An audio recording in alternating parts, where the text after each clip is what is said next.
Okay, Donovan, sorry I didn't find time yesterday, but I can sort of give you an idea of what we're doing. I'm just going to break a couple of these. So if your curve's quite big, you want to size your bendy bit, nice knot-free bendy bit, as thick as you can but still get the curve. And because you can't screw it out, you want to screw your whole deck down first, so all your decking is well fixed and nice and flat together under there like that. And then you run your curve round, or you draw your curve on there by putting a peg right over in the lawn or something over there with a string line on it, and then you draw your curve with a pencil.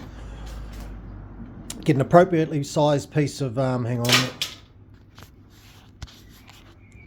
appropriately sized piece that will just curve to your curve, because the thicker the better, because it keeps a decent curve on it.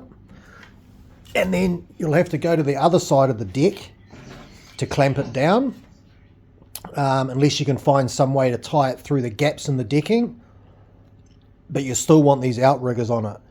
So every maybe half a metre, 600 mils, you want to screw through the face in there, in there, just get one screw into the end of that bit of timber, and this bit of timber comes out and overhangs to the other side of the deck, so you can clamp it down.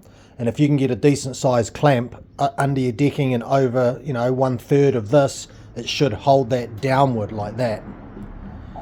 But it's all about a nice piece of timber that will curve nicely, like the consistency of that. But obviously put a peg over in the yard, piece of string and pencil, draw your curve on both sides and clamp from one side, clamp to the other. Yeah, make sure it's screwed down dead flat, and then you want to use a router to run along. This is just a solid guide for your router, and so you want to bring your router bit down in 3 bites. So you want to do first, maybe if your decking's 19 mil, which I think that stuff is, you maybe want to go 6 mil, 6 mil, and then the finish cut right round. And it's the cleanest way to get a really neat cut. Now the other thing is, if you don't want any tear out, which Queiler's known to do, just imagine that's your decking there. That's each individual board running along. Now I'd cut it roughly first, close to this line you've drawn, this curve. Cut it close with a skill saw, just roughly. And then what you want to make is a whole lot of 5-degree wedges. Just imagine this is a wedge. And we're going to jam those in, each one of those, all the way along. And then you're going to be cutting through those, and it stops the edge exploding out when your bit passes through there.